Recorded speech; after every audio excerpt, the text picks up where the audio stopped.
Salut, c'est Pierre de PGBT. Alors aujourd'hui, je vais prendre un petit peu le temps pour faire une vidéo introductive sur mon projet personnel. C'est quelque chose que j'avais déjà envisagé pendant le Covid, mais j'ai pas forcément pris le temps de le faire. C'est que je vais faire des vidéos sur une visite ou une revisite des éducatifs et des correctifs qui sont disponibles au tennis pour les enseignants. Pourquoi? Moi, personnellement, je trouve que les éducatifs et les correctifs, c'est résultat instantané. On va mettre le joueur dans une situation fermée où il va pouvoir tout de suite ressentir sur ce qu'on veut travailler. Donc c'est des éducatifs et des correctifs que j'ai pu, donc la liste que je vais vous présenter, elle est non exhaustive, hein, je vais juste vous présenter quelques soucis avec des petites astuces. On utilisera du matériel, voilà, des balles, on utilisera pas mal de choses. Autre chose qui va être importante à prendre en compte, c'est pour ça que je prends le temps d'une vidéo introductive, c'est de faire tout de suite évoluer la situation. Vous faites un éducatif correctif, votre joueur sent tout de suite le truc, on ne va pas passer derrière une heure. Si au bout de moins d'une minute, il sent, on va tout de suite mettre de l'évolution. L'évolution en intégrant tout le geste complet ou en intégrant une partie supplémentaire pour arriver au geste complet. Ensuite, une évolution par rapport au terrain. Une évolution aussi, vous pouvez jouer avec les différents types de balles. Ballon blanc, ballon en mousse, voilà. Principal, c'est de pouvoir le faire ressentir aux joueurs. Alors, il y a différents moyens de faire passer un message en tant qu'enseignant. Il y a le moyen visuel, les yeux, auditif, en expliquant, les yeux en démontrant, kinesthésique, le joueur va participer et ressentir. Et ça, tout de suite, ça va y avoir un impact direct sur le joueur.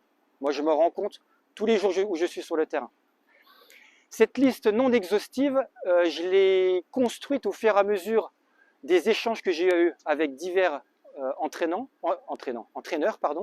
et aussi à diverses formations que j'ai pu suivre au cours de ma vie. Au niveau du format, ça va être un format super court, une astuce de 1 minute, une vidéo d'1 minute, et il y aura une vidéo tous les 15 jours qui vous sera présentée sur le blog.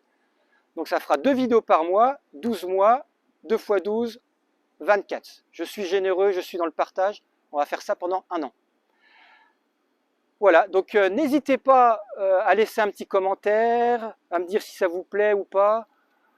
Je reviens là-dessus en disant que la liste elle est non exhaustive et en fonction du problème rencontré, il y a différentes astuces qui peuvent intervenir. Il n'y a pas juste celle que je vais vous présenter.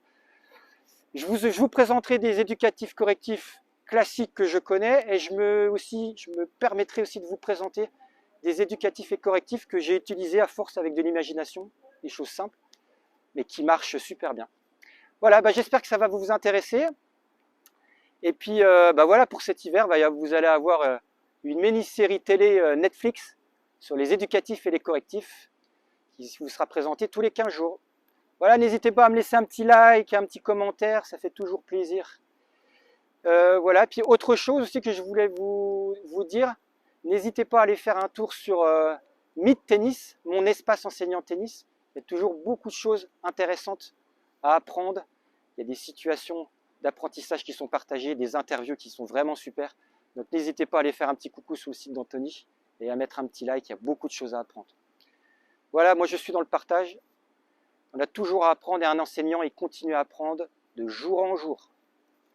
Et sur cette bonne parole, je vous souhaite une bonne journée et je vous dis à plus tard. Donc rendez-vous très bientôt pour la première vidéo.